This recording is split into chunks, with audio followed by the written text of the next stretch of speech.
साथ दीजिए काम करेंगे, जन जन का सम्मान करेंगे, झूठे वादे नहीं करेंगे। ये कहना है ग्राम सभा तेंधा से कर्मठ, ईमानदार एवं संघर्षशील प्रत्याशी जयराम यादव जी का।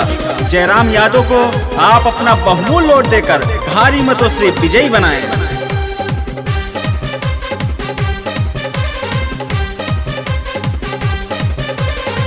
सुनाए चाचा चाची, सुनाए बहना, सुनाए चाचा चाची, सुनाए बहना, भैया भाभी हाथ जोड़ के आप सबसे कहना कि जयराम भैया जी को अब की जिताना है, प्रधान बनाना है जी।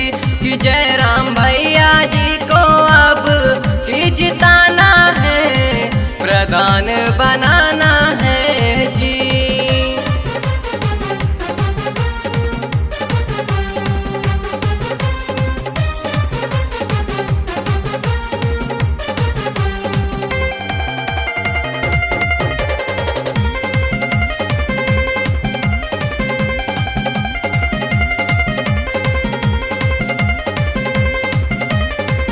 गाँव वालों के हित की ये बात है करते, सबके सुख दुख में है साथ ये देते।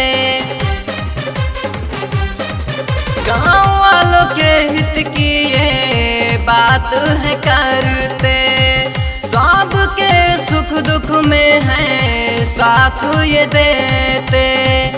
कि हमको ऊंच नीच से, कि हमको ऊंच नीच से आगे बढ़ के आना है, प्रधान बनाना है जी। कि जयराम भैया जी को अब की जिताना है, प्रधान बनाना है जी। कि जयराम भैया जी को अब की जिताना है, प्रधान बनाना है जी।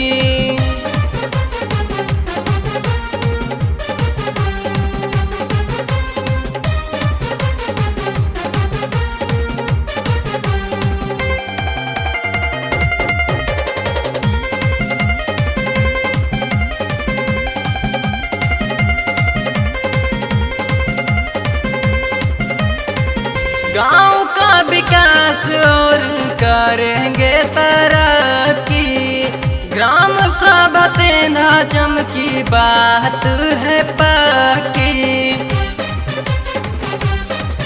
गांव का विकास और करेंगे तरक्की, ग्राम सभा तेंधा जम की बात है पक्की। कि अब की प्रधानी में, कि अब की प्रधानी में इनको नहीं भुलाना है, प्रधान बनाना है जी। कि जयराम भैया जी को अब की जिताना है, प्रधान बनाना है जी।